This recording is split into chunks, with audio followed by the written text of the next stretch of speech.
ప్రేమినందరిలారా మనం పాటలు ప్రభును స్థుతించాము, ప్రభునామాన్ని వచ్చాము. సమయంలో ప్రభుని ఆరాధిస్తున్నాము. పరిశుద్ధ గ్రంథముల నుండి కొన్ని మాటలు మనం చదువుకొని ప్రభుని మనం జ్ఞాపకం చేసుకుందాం.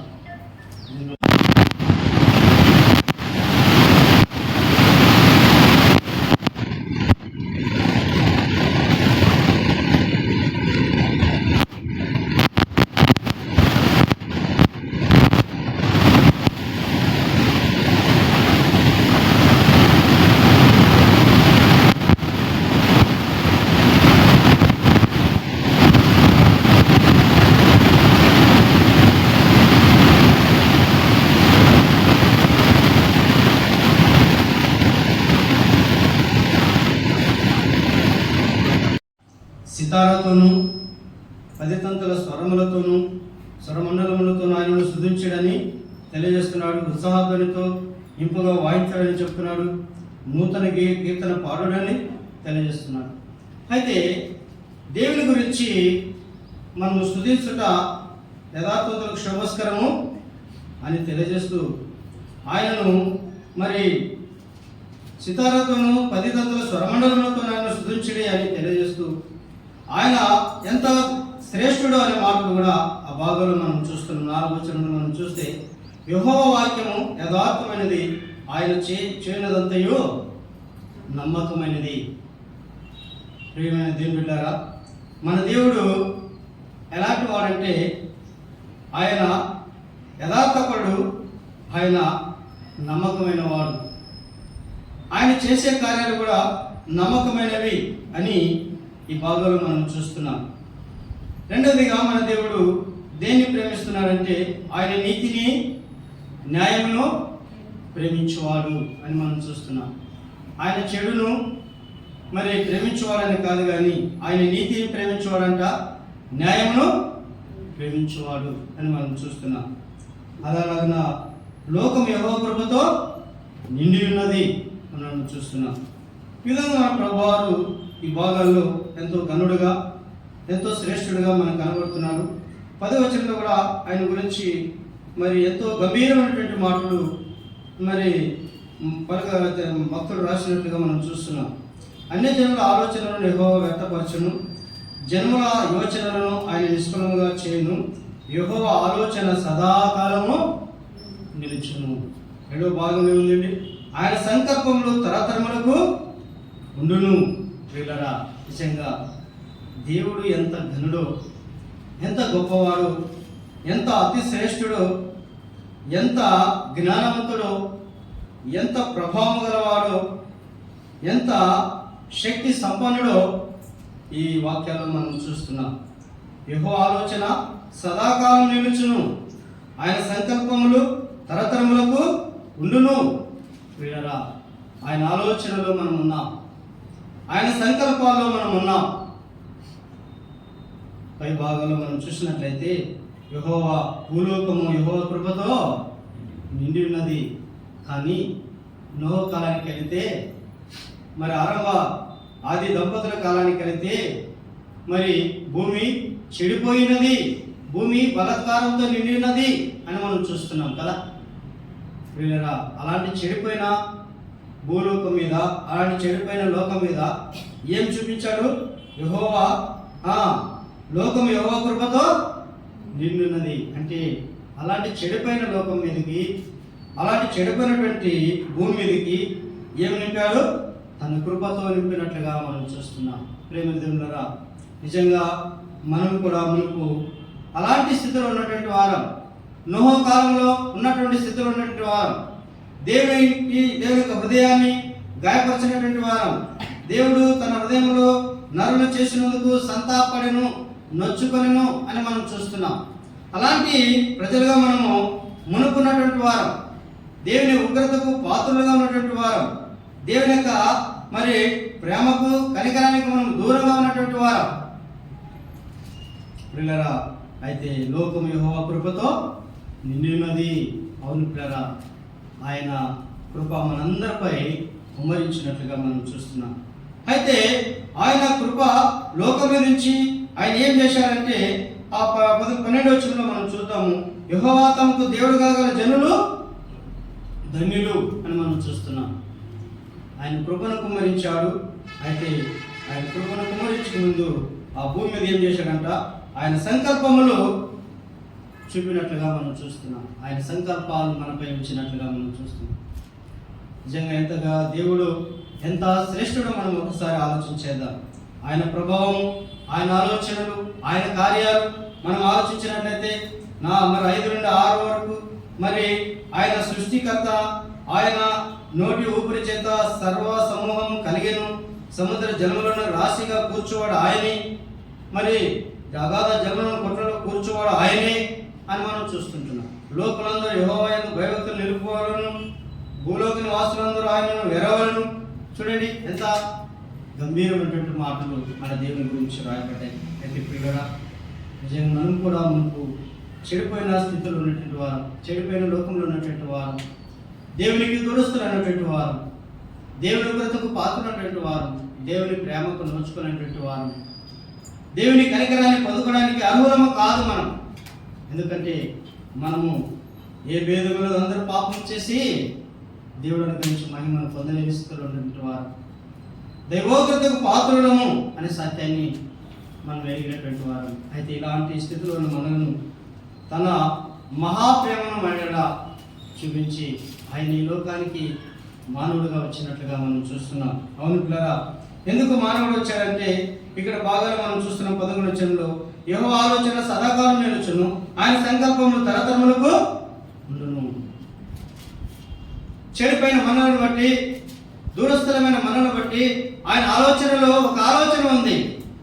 వారు నా వారు కావాలి, దూరస్థులైన వారు నా దగ్గరకు రావాలి, చెడిపోయిన వారు నాకు జనులు కావాలి, దూరంగా ఉన్నవారు వారు నాకు స్వాస్థ్యం కావాలి అని దేవుని యొక్క మహా సంకల్పము.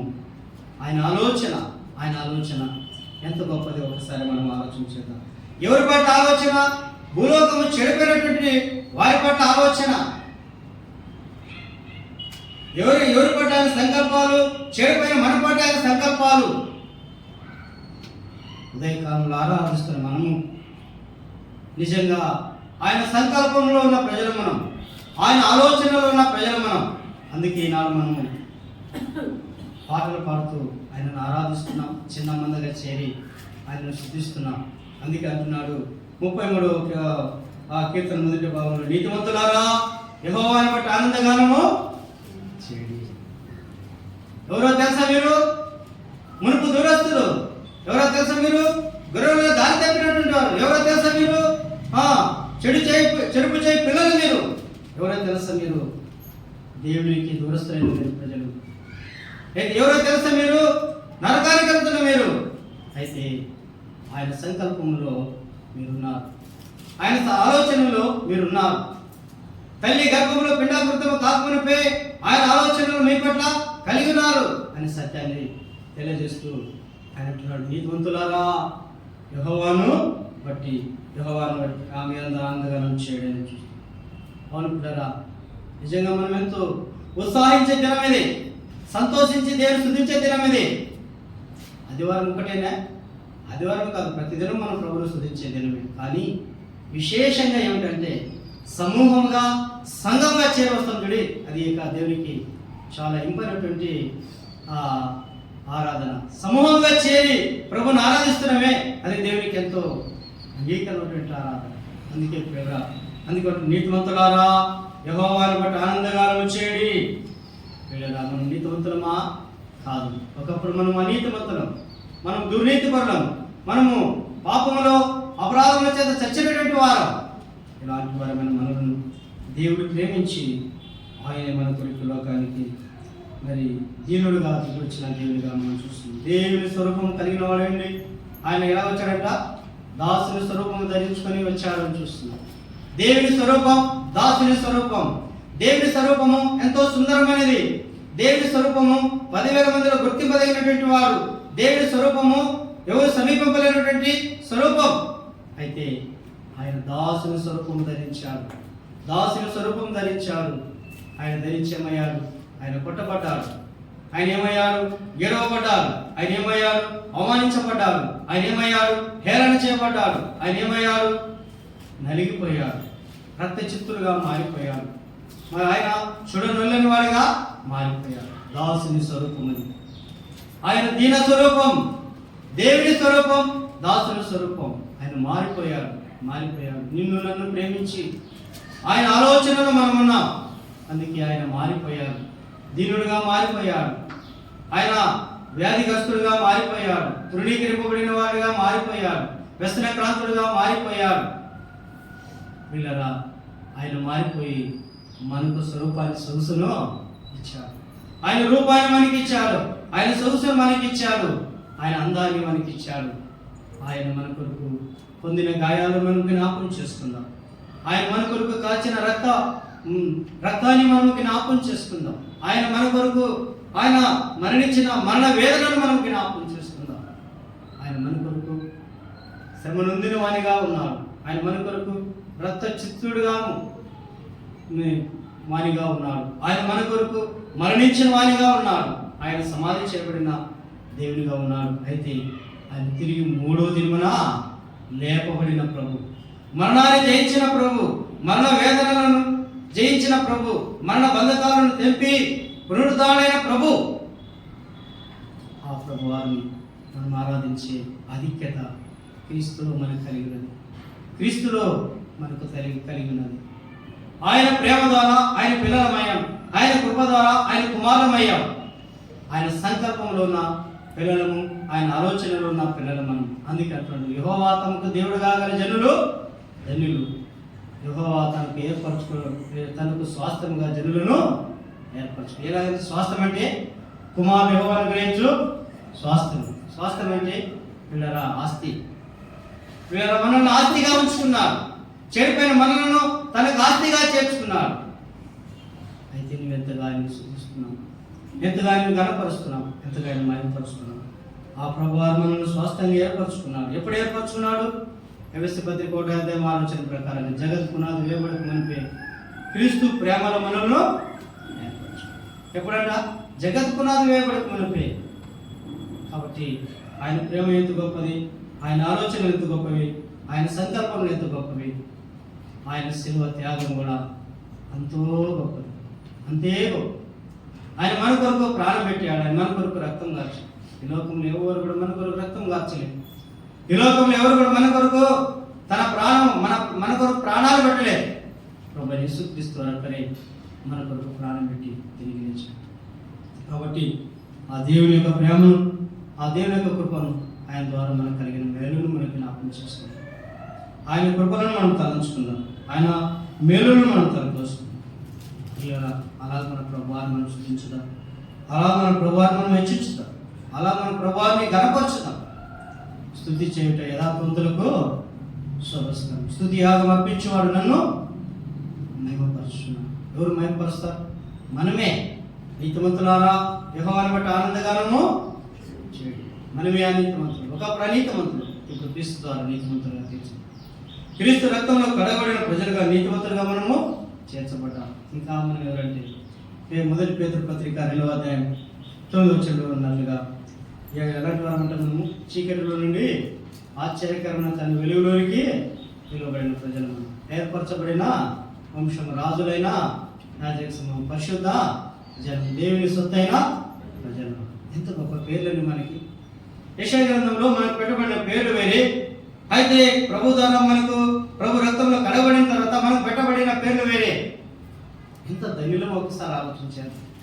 ఎంత భాగ్యవంతమో ఒకసారి ఆలోచించారు. చెరుపు చేయ పిల్లలు, తిరుగుబాటు చేయ పిల్లలు అని మనం చూస్తున్నాం. అయితే ఇక్కడ మనం చూసినట్లయితే ఏర్పరచబడిన వంశము, రాజులైన యాజక సమూహము, పరిశుద్ధ జనము, దేవుని సొత్తైన ప్రజలు అనేటువంటి బిరుదులు మనకు కలిగినటువంటి బిడ్డలుగా మనం ఉన్నాం. కాబట్టి మన యొక్క స్థితి ఎంతో ఘోరమైనది. ఆ ఘోర స్థితి నుండి దేవుడు మనం లేవనెత్తాడు. ఆ ఘోర స్థితి నుండి మనం విడిపించాడు. తన పరిశుద్ధ సన్నిధిలోనికి చేరాను ఆరాధించే బిడ్డలుగా మనం మార్చాడు, తీర్చాడు, చేర్చాడు. ఇటు భాగ్యాన్ని ఇచ్చిన దేవుని మనస్సారా నోరారా శుద్ధిస్తూ ఆ ప్రభునామని మహిమపరచుగా దేవుడి కొద్ది మాటలు దీవించుగా.